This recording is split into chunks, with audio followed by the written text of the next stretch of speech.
नमस्कार साथियों, गणिपुर math classes में आप सभी का स्वागत है।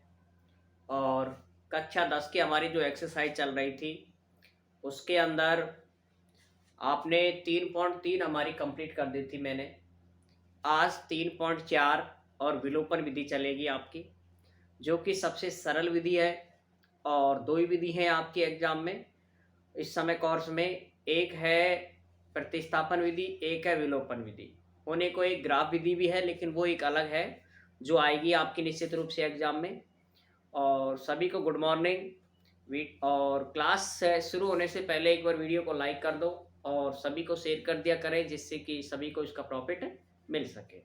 अब देखें आप आज की जो सबसे महत्वपूर्ण विधि है, क्योंकि इस विधि का उपयोग हम 5वीं एक्सरसाइज है आपकी समांतर श्रेणी, उसके अंदर हम इसी विधि का उपयोग करते हैं। ठीक है, तो यहाँ पर देखो आप सबसे पहले विलोपन विधि ये होती क्या है इसके बारे में थोड़ा सा देख लो। विलोपन विधि, ठीक है, विलोपन से मतलब ही समझ आ रहा है आपको कि विलोपन का मतलब एक चीज का आप क्या करेंगे इसके अंदर विलोपन। ठीक है, मतलब कोई एक का विलोप करना। ठीक है, अब विलोप करेंगे, विलोप हमेशा यहां पर आपको पता है समीकरण में जो विलोप करते हैं उसके अंदर दो ही होते हैं, दो चर होते हैं। वो भी आपको पता है क्योंकि इस प्रणाली का जो नाम है वो था आपका दो चरों वाली रैखिक समीकरण, ये इसका नाम था। तो दो चर हैं, एक x होता है और एक y होता है।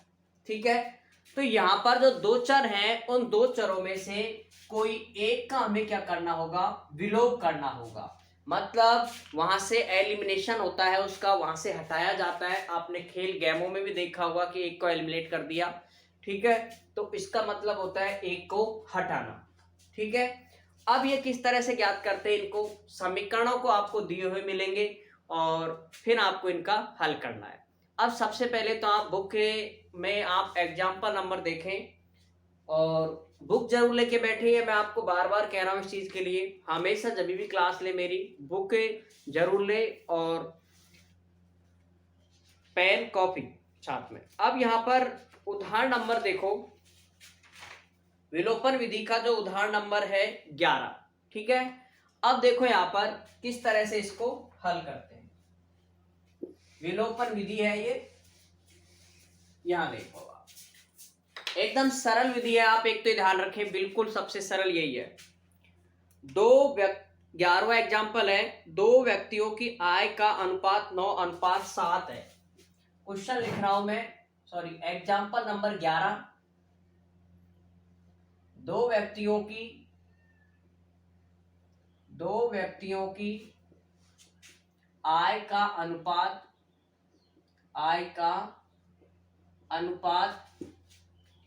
9:7 है।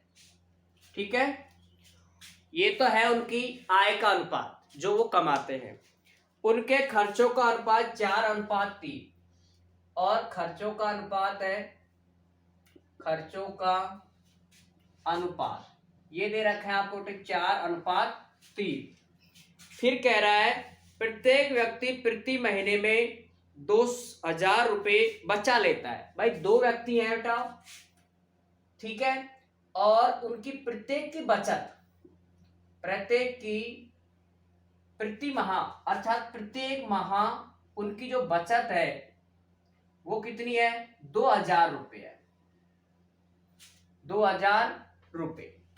ठीक है, यहां पर प्रत्येक व्यक्ति 2,000 रुपए बचाता है। अब देखो यहां पर उसकी मासिक आय क्या होगी, आपको पूछा है उसने मासिक आय।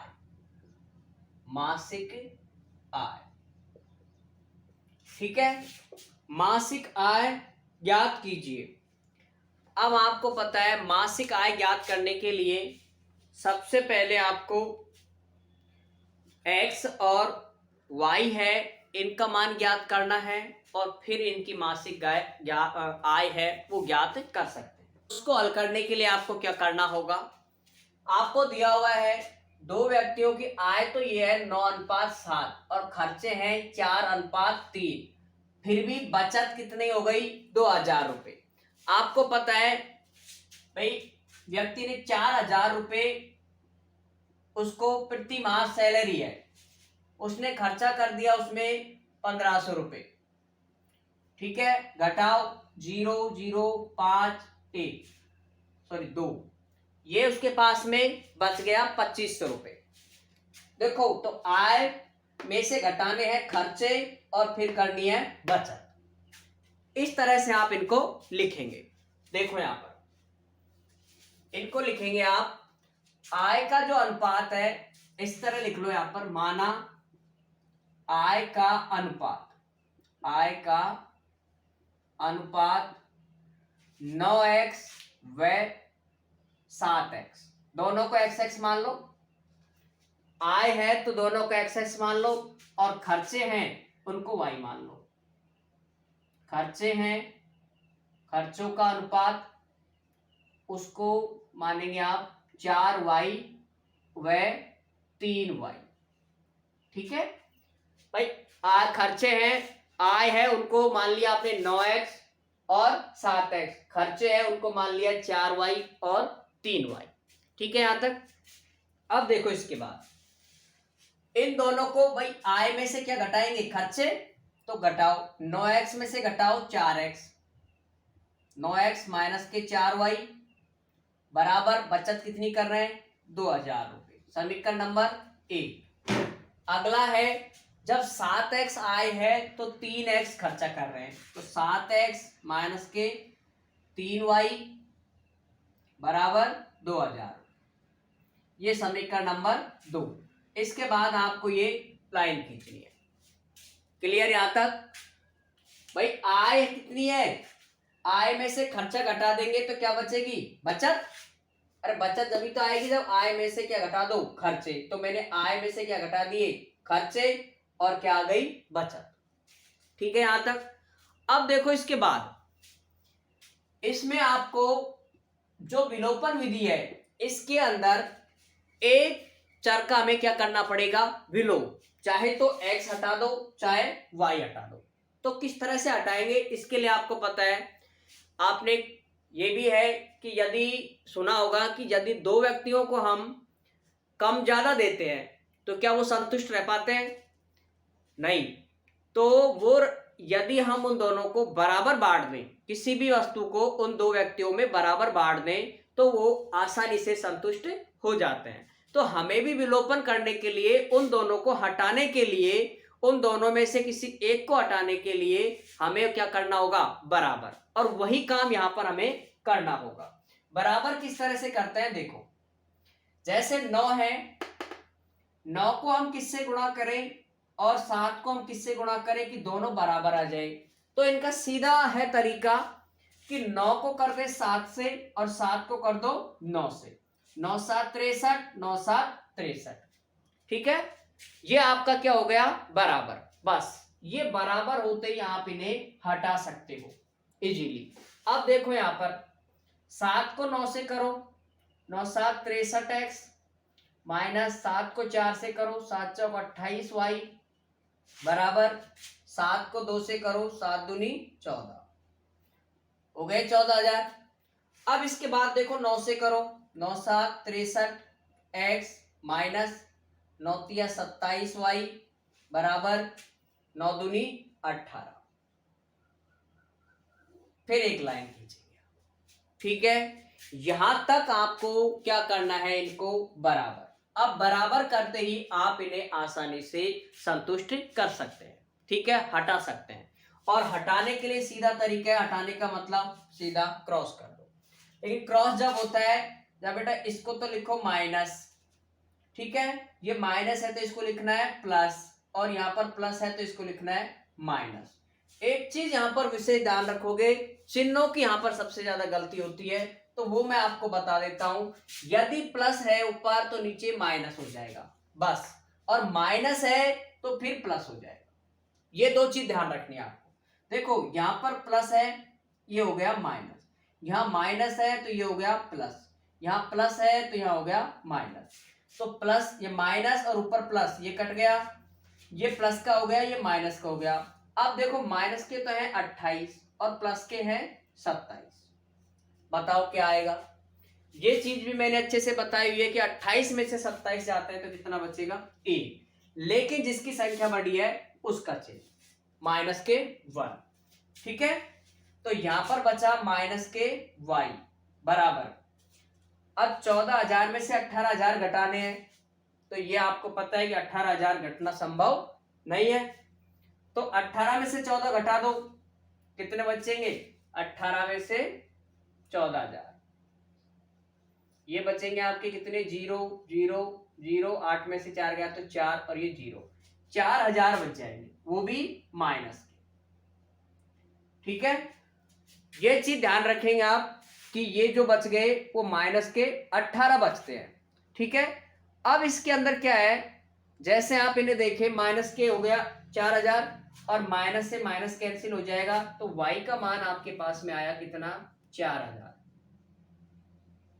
y का मान आ गया 4,000, ठीक है। यहाँ पर ये आपको शायद क्लियर समझ आया होगा इस तरह का कि y का ये काट दिया, 28 में से 27 गए तो 1 y बचा और 18 में से 14 गया तो 4,000 बचा, ठीक है। ये आपको y का मान आ गया। अब इस y का मान रखेंगे आप समीकरण नंबर 1 में, ठीक है। तो इसके लिए मैं यहां पर रख रहा हूं इसको, देखो ये आपके पास थी 9x माइनस के 4y बराबर 2,000।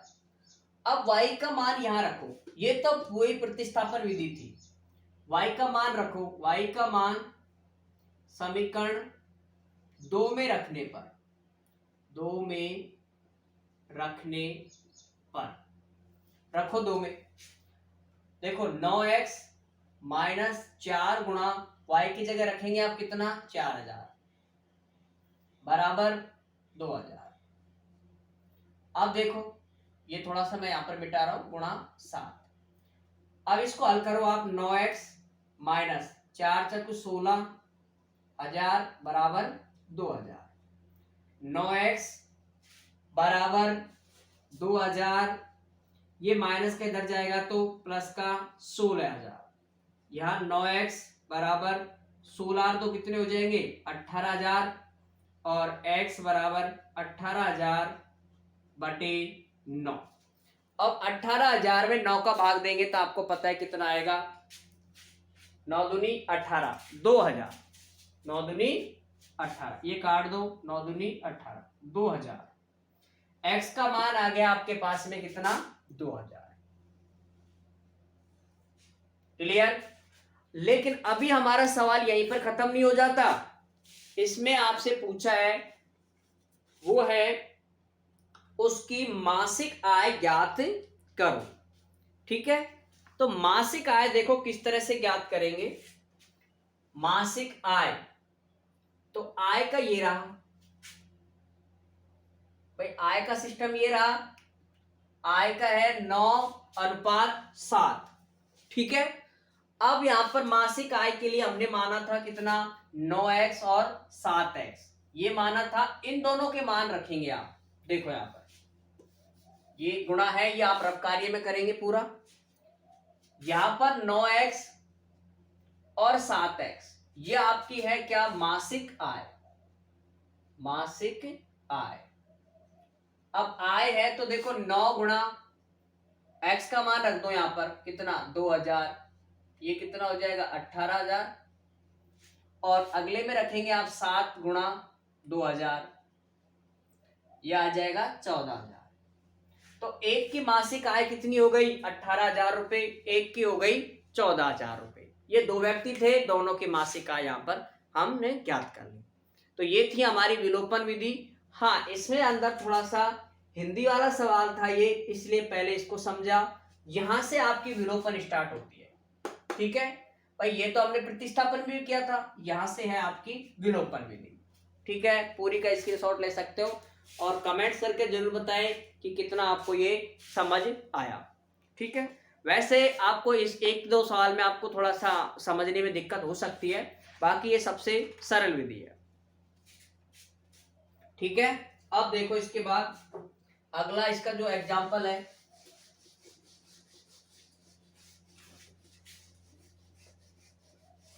एग्जाम्पल नंबर 12, ये है आपका, ये सरल एग्जाम्पल है। थोड़ा सा यहां पर आप और क्लियर समझ सकते हो इस विधि को। विलोपन विधि का प्रयोग करके समीकरण युग्म ज्ञात करो। दो समीकरण दिए हुए मिलेंगे आपको।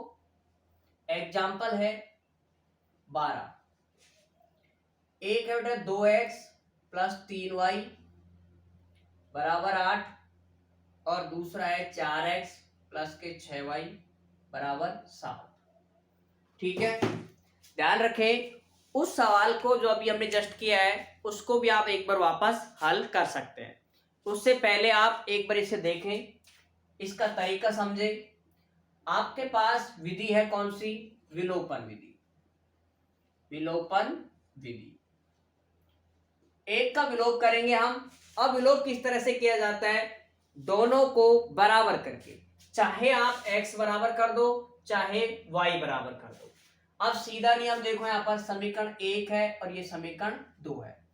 बताओ, ऊपर 2 है नीचे 4 है। यदि मैं ऊपर 2 को किससे गुणा कर दूं? 2 से, तो 2 दूनी 4 और नीचे वाले को किसी से गुणा करने की कोई जरूरत है ही नहीं, क्योंकि ये पहले से आपको दे रखा है कितना? 4। भाई 2 दूनी कितने हो गए? 4 और 4 यहाँ पहले से है, तो 4 4 क्या हो गए? ये बराबर। भाई 2 दूनी 4 है, तो 4 और 4 ये भी हो गए बराबर।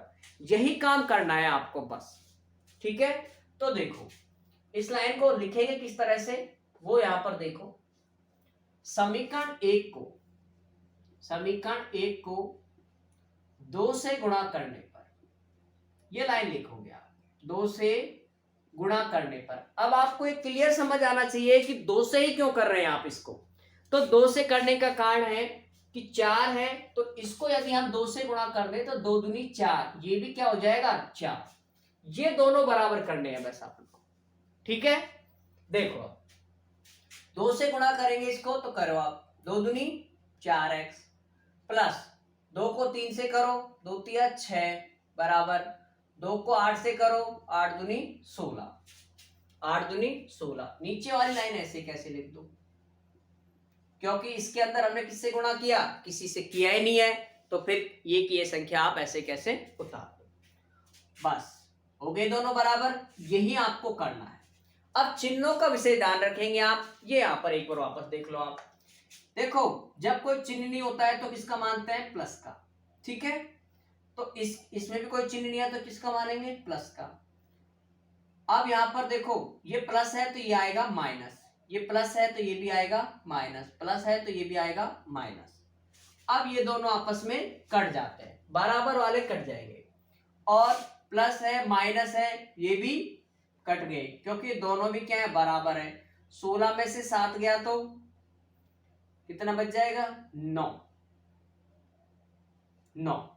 ठीक है, तो न तो यहां पर x बचा और न ही y बचा। तो इस तरह के समीकरणों को भी हम विलोपन विधि के द्वारा या किसी और विधि के द्वारा हल ज्ञात नहीं कर सकते। ठीक है, और ऐसा सवाल आपको पता है आपके किस में आया था? प्रतिस्थापन में भी आया था, जिसके अंदर भी हमारा ऐसा कोई भी मान नहीं निकला था। ठीक है, तो इस तरह से भी आप इनको हल कर सकते हैं। अब इसके बाद देखो, इसका यह कथन असत्य है, समीकरण का कोई युग्म हल नहीं होगा। यह कथन लिख सकते हो, यह कथन असत्य है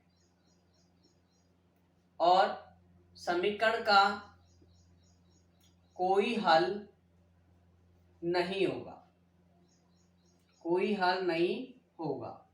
अब आपको पता है ये स्थिति कब आती थी? ये स्थिति कोई हल नहीं वाली स्थिति कब आती थी? कमेंट्स करके आप मुझे अभी बताएं कि ये स्थिति कोई हल वाली कौन सी स्थिति में है। आपको थोड़ा सा मैं हिंट दे रहा हूं यहां पर कि a1 बटे a2 बराबर b1 बटे b2 बराबर c1 बटे c2। इन 3 कंडीशंस हैं, इन तीनों में बताओ कौन सा बराबर होगा, कौन सा बराबर नहीं होगा। यहां पर देखो कौन सी है? कोई हल नहीं, तो कोई हल वाले की बात है, पहले तो समांतर होता है, और समांतर की शर्त मुझे बताएं आप कौन सी होगी। ठीक है, कमेंट्स करें जल्दी समांतर की शर्त कि कितना आप पढ़ रहे हो। और ध्यान रखें, तीसरी एक्सरसाइज हो जाने के बाद आपका किसी भी दिन टेस्ट ले लिया जाएगा। इसके लिए आपको एक दिन पहले सूचित होगा बस सिर्फ, इसलिए आप अभी से इसकी तैयारी करें। और टेस्ट पेपर के लिए आपको जो टेलीग्राम या फिर व्हाट्सएप जो है आपका ग्रुप, उसके अंदर आपको अपने आंसर पूरे पीडीएफ के रूप में सेंड करने हैं। ठीक है, तो इसके लिए आप रेडी रहें कि आपके 3 खत्म होते ही आपका एक टेस्ट लिया जाएगा, जिसके अंदर अब मेरी तरफ से छोटे प्रश्न भी होंगे, उसके अंदर 1 नंबर वाले भी होंगे और बड़े प्रश्न भी होंगे। ठीक है, समांतर की क्या शर्त होती थी? हाँ बताइए जल्दी कमेंट्स करके इसके। चलो ठीक है, अब देखो आगे। समांतर की शर्त होती थी ये बराबर और ये बराबर नहीं। तो आप देखो यहां पर ये ऐसी स्थिति आना जरूरी है। यहां पर 2/4, 3/6, 8/7 हो गए तीनों। देखो यहाँ पर कोई सोचेगा बराबर तो है नहीं सर, ये 2/4 है, 3/6, 8/7 है। बेटा इनको काटो, 2 एकम 2, 2 दूनी 4, 3 एकम 3, 3 दूनी 6, ये नहीं कटेगा। आगे 1/2, 1/2, तो आगे दोनों बराबर। तो ऐसी स्थिति में क्या है, समांतर होंगे और कोई हल नहीं होगा। तो जब कोई हल ही नहीं होगा तो आप चाहे प्रतिस्थापन विधि लगाओ चाहे विलोपन विधि लगाओ, आंसर आपका आएगा ही नहीं इसके अंदर। ठीक है, तो ऐसे सवालों का भी हम विशेष ध्यान रखें, क्योंकि कभी कभी वो आपको कंफ्यूजन करने के लिए ऐसे सवाल डाल देता है। ठीक है, अब देखो इसके बाद एक सवाल है जो अच्छा सवाल है इसका, अगला एग्जाम्पल नंबर 13, उदाहरण 13 देखो। एग्जाम्पल नंबर 13 अच्छा सवाल है ये भी। 2 अंकों की एक संख्या, बुक में देखें आप, 2 अंकों की एक संख्या और एवं उसके अंकों को उलटने पर बनी संख्या का योग 16 है। अब 2 अंकों की संख्या है, 2 अंकों की एक संख्या जिसके अंकों को पलटने पर अंकों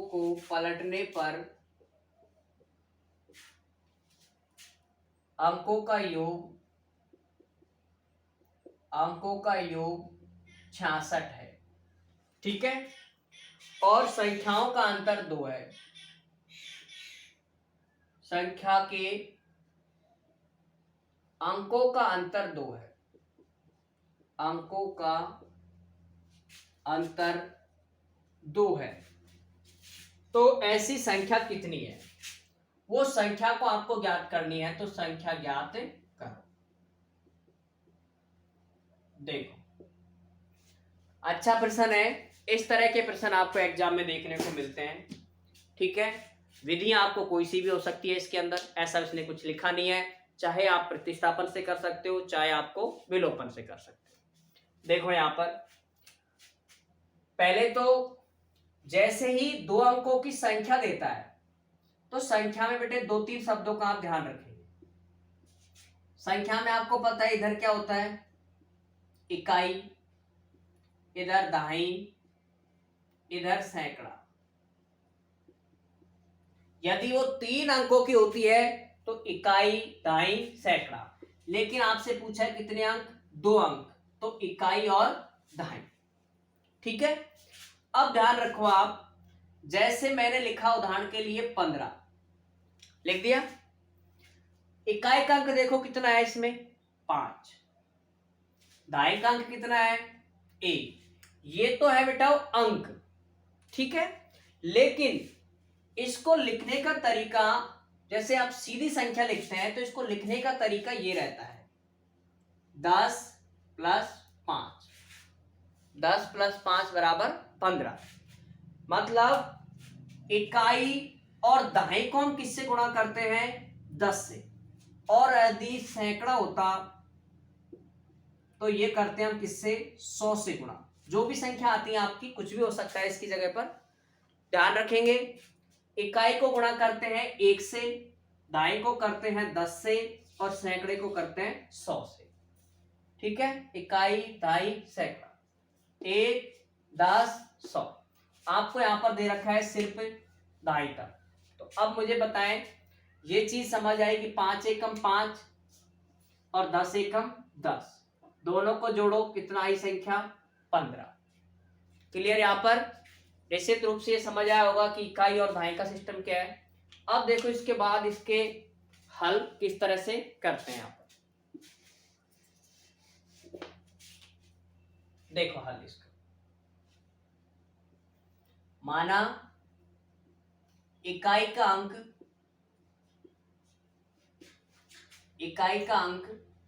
y है और दाई का अंक x है। ऐसे कंफ्यूजन नहीं हो कि इकाई का अंक मैंने x क्यों नहीं माना। देखो हम लिखेंगे x और y। अब बताओ इसमें इकाई का अंक कौन सा है? क्लियर? x और दाई का अंक है y। ये चीज आपको माननी है।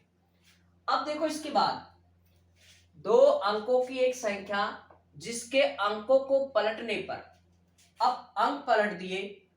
देखो इससे पहले आपको क्या करना है, इकाई का यहां लिखेंगे इकाई का कितना है y और दाई का है x।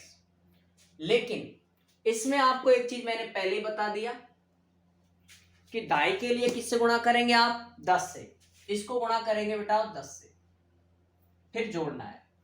अब ये अंक हो गए। अब इन अंकों को पलटने पर, इन अंकों को पलटो मतलब इकाई को दाई बदलो, दाई को इकाई करो, तो ये आ जाएगा बेटा 10 को तो y के साथ कर देंगे और x लिख देंगे। हो गया, इकाई और दाई चेंज कर दिया, इकाई की जगह दाई कर दिया, दाई की जगह इकाई कर दिया। क्लियर? अब इनको कह रखा है जोड़ने पर अंकों का योग, इन सबको जोड़ दो। योग कितना है 66। क्लियर? यहां तक निश्चित रूप से शायद आपको समझ आया होगा ये।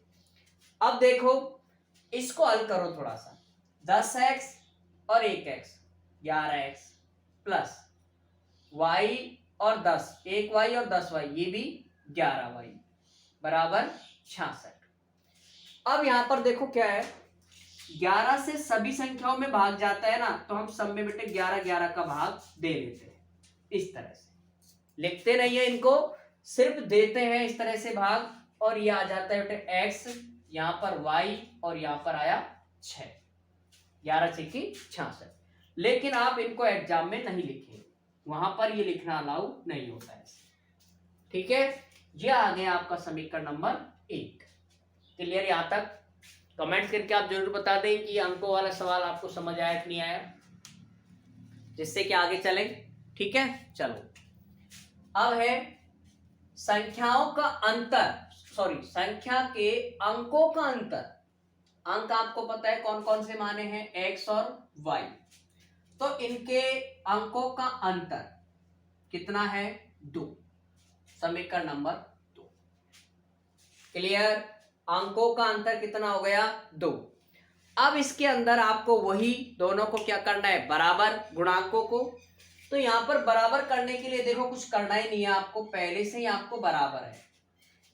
ये प्लस, ये भी 1 है, इसका भी गुणांक 1 है, इसका भी गुणांक 1 है, इसका गुणांक भी 1 है। इनको लिखते नहीं है यहां पर। ठीक है, तो सब दोनों बराबर हैं, लेकिन यहां पर आपको घटाने की भी जरूरत नहीं है क्योंकि एक प्लस में है और एक माइनस में है, तो ये y वाला हटा दो। ठीक है, क्यों? एक प्लस में एक माइनस में, तो ये वाला हटा दिया। अब x और 1x कितना हो गया 2x बराबर 6 2 8। और ये भी हल करना मैंने आपको बता रखा है कि x में x जोड़ते हैं तो क्या आता है, ठीक है, x में से x घटाते हैं तो क्या आता है। ये चीजें मैंने आपको शुरू में, आप वीडियोस को देखोगे तो उसके अंदर मैंने आपको इनको बता रखा है। अब यहां पर देखो इसका हल, देखो यहां पर 2x बराबर 8, तरीका वही, x बराबर 8/2 कितना आ जाएगा 4, तो x का मान आ गया आपके पास में 4। इस 4 को आप वापस रखेंगे समीकरण नंबर 1 में, तो रखो। जैसे ही आप 1 में रखोगे x का मान, ये लिखोगे x का मान समीकरण एक में रखने पर, समीकरण एक में रखने पर, तो रखो एक में रखेंगे तो x की जगह आ जाएगा 4 प्लस y बराबर 6। प्लस के 4 है, इधर जाएंगे तो किसके हो जाएंगे माइनस के, तो y बराबर 6 माइनस के 4 और y का मान आ गया 2। क्लियर? इस तरह से हम y का मान ज्ञात कर सकते हैं। ठीक है, इसका स्क्रीनशॉट ले सकते हो आप। और अब देखो इसके बाद ये आपका सवाल कंप्लीट होता है यहाँ पर। अब मुझे कमेंट्स करके बताएं कि आपको विलोपन विधि कितनी समझ आती है, क्योंकि इसके अंदर कुछ नहीं है, गुणांक बराबर करने हैं तो y वाला पार्ट कट गया, जो बचा है 1x और 1x, 2x हो गए, 6 और 2 8। बाकी तो फिर वही प्रतिस्थापन है, यहां से मान उठा करके समीकरण एक में रख दो चाहे दो में रख दो, जिसमें भी आपको सरल लगता हो उसके अंदर आप इस मान को रख सकते हैं। ठीक है, तो ये हो गए आपके उदाहरण कंप्लीट। और आज हम एक्सरसाइज 3.4 के एक सवाल कर लेते हैं।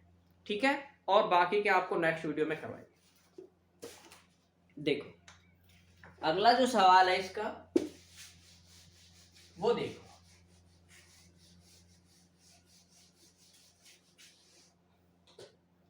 एक्सरसाइज स्टार्ट हो गया आपकी 3.4।